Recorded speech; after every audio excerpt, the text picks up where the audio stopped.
Bonjour tout le monde, bienvenue, bonjour Pierre. Tu me dégoûtes, dépêche-toi. Mon chéri, je suis super content de te recevoir aujourd'hui puisque tu es allemand. Pierre, il a été allemand dans sa vie, il a été autrichien aussi. Je sais que dans sa famille, il a des gens assez proches du parti politique en place. Et le petit monsieur moustachu colérique, Charlie Chaplin? lui-même, il passe ses meilleures vacances avec Charlie Chaplin. Et surtout, Pierre sera nommé responsable du développement de toute la flotte de tanks du petit moustachu. Tous les gros tanks de la Seconde Guerre mondiale sont plus ou moins liés à Monsieur Chabrier. Donc si vous posiez la question, est-ce que Pierre était un chic type? La réponse est non. Et si vous voulez un fait encore plus dégueulasse, Pierre est un milliardaire canadien. Ça fait même pas 6 voitures par an. Le mec qui met son nom sur la tour Eiffel en lettres lumineuses, c'est un gros trou de balle. Pardon, évidemment, est-ce que ça surprend des gens qu'un multimilliardaire soit un énorme enculé? Pardon, mais tu peux être gentil dans la vie. Pas quand t'es multimilliardaire. Pierre est un mec beaucoup trop riche qui veut faire le zinzin avec un joli blason, avec des voitures qui portent ses initiales, avec un succès assez relatif. Pour l'anecdote, Pierre Chabrier, jusque dans les années 80 et 90, il savait pas faire du sport. Alors il y a ça aussi qu'on a oublié, Pierre a fait une vidéo qui a été vue 4 fois, et on s'en bat les couilles vraiment. Donc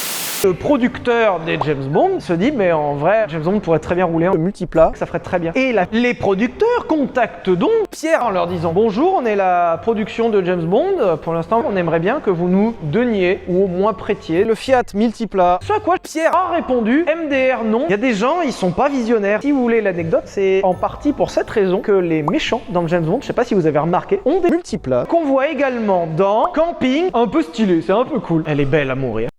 Il y a un truc très simple à comprendre, c'est que Villebrequin, c'est avant tout une entreprise. Et c'est justement là où j'ai appelé Pierre. Le truc qui le faisait kiffer, lui, c'était inventer des trucs, parce que c'était plus ou moins un inventeur. J'ai passé un petit coup de fil à Pierre. Je lui ai dit, salut Pierre, tu pourrais faire un truc? Ce à quoi il m'a répondu dans une mauvaise foi légendaire. Viens, on va lancer un truc différenciant par rapport aux Allemands, avec une idée exceptionnelle, attention. Qu'est-ce qu'ils se vendaient avant qui marchait à peu près bien? Des télévisions cathodiques.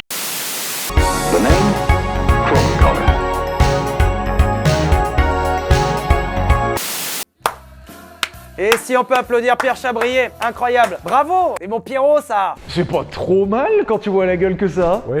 Un V12 biturbo, une puissance énorme, un poids énorme, un luxe énorme. Et elle sent le saucisson. Tout est en option. Toute l'ingéniosité de ce concept réside dans le moteur à l'arrière. Je vous rappelle que nous sommes au milieu des années 90, c'est couillu. Et surtout, on n'a pas parlé du dernier élément, le prix. Et le prix, c'est 132 000 €. C'est un doigt d'honneur. Un beau doigt d'honneur. T'as des gens qui vont dire oui, ça vaut 1 million. Sauf que les gens qui disent ça, c'est les gens qui ont pas 1 million. Et les gens s'imagineront que c'est 1 euro. Donc va falloir en vendre des pelles. Les 132 000 €, ils sortent pas de mon cul. C'est 200 000 € de pièces. Et ensuite, c'est de la TVA, des frais de port, de la douane et de la main d'œuvre. Donc quand tu prends les 200 000, moins les 30 000 qu'il faut mettre, moins les 200 000, moins un peu de vétusteté, je trouve que 132 000 €, c'est très très bien payé. Hein. C'est pas, pour être très honnête, si j'aurais le budget. Villebrequin est produit par les mêmes personnes qui font le meilleur pâtissier. Les mêmes personnes qui fabriquent Danse avec les stars fabriquent des télévisions cathodiques.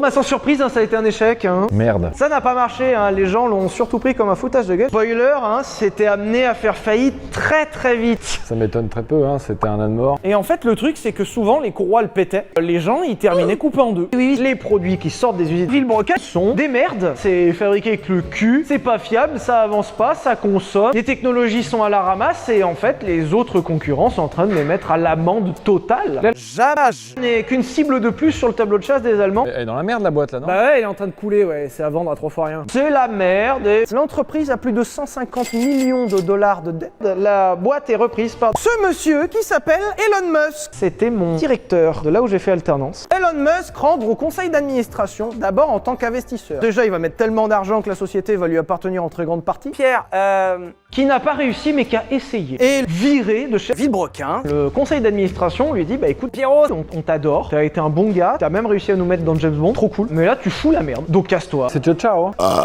Sauf que c'est beau d'avoir survécu autant de temps en ayant rien à foutre à ce point. Gros bisous.